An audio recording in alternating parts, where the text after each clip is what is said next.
ഒരു പകയൻ കയറി സിദ്ധ, എന്റെ ഭാര്യ ഞാൻ പറഞ്ഞോടത്ത് നിക്കണില്ല. അവള് തോന്നിയ പോലെ നടക്കണത്, ഞാൻ വരച്ച വരയിൽ നിക്കണില്ല. എടാ നമുക്ക് നിന്റെ ഭാര്യയുടെ ദേഹത്ത് കയറിയിരിക്കുന്ന ശൈത്താനെ ഈ ഭൂമുഖത്ത് നിന്നും അതുപോലെ നിന്റെ ഭാര്യയുടെ ശരീരത്തിൽ നിന്നും ഒഴിച്ചു മാറ്റുന്നതാണ്. ഞാൻ ഒഴിച്ചു മാറ്റുന്നതാണ്. ഇജ്ജ് നോക്കിക്കോ, നിന്റെ എല്ലാ പ്രശ്നങ്ങളും നമ്മുടെ ശിദ്ധൻ മാറ്റി തരും.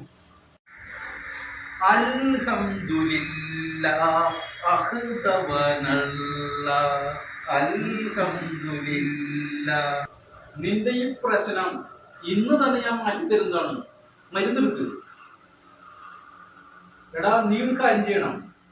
നിന്റെ ഭാര്യ പോകുന്ന സ്ഥലത്തൊക്കെ ഇതുകൊണ്ട് ഈ ചോക്ക് കൊണ്ട് ഇങ്ങനെ വരയ്ക്കാം. പിന്നെ അവിടെ ഈ ചോക്ക് വിട്ട് ഈ വര വിട്ടെന്നും പോവില്ല. ഇജ്ജ് നോക്കിക്കോ, നീ വരച്ച വരയില് അവള് നിൽക്കും.